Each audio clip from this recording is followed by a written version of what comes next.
جن لوگوں کو ہم نے کتاب دی ہے وہ ان پیغمبر آخر زمان صلی اللہ علیہ وآلہ وسلم کو اس طرح پہچانتے ہیں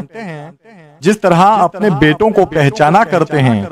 مگر ایک فریق ان میں سے سچی بات کو جان بوجھ کر چھپا رہا ہے۔ اے پیغمبر صلی اللہ علیہ وآلہ وسلم، یہ نیا قبلہ تمہارے پروردگار کی طرف سے حق ہے،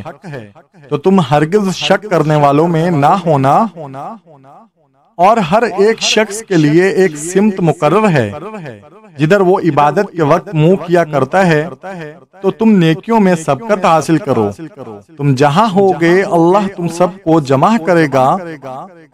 بے شک اللہ ہر چیز پر قادر ہے۔ اور تم جہاں سے نکلو نماز میں اپنا منہ مسجد حرام کی طرف کر لیا کرو، بے شبہ یہ تمہارے پروردگار کی طرف سے حق ہے، اور تم لوگ جو کچھ کرتے ہو اللہ اس سے بے خبر نہیں۔ اور تم جہاں سے نکلو مسجد حرام کی طرف منہ کر کے نماز پڑھا کرو، اور مسلمانوں تم جہاں ہوا کرو اسی مسجد کی طرف رخ کیا کرو۔ یہ تاکید اس لیے کی گئی ہے کہ لوگ تم کو کسی طرح کا الزام نہ دے سکیں، مگر ان میں سے جو ظالم ہیں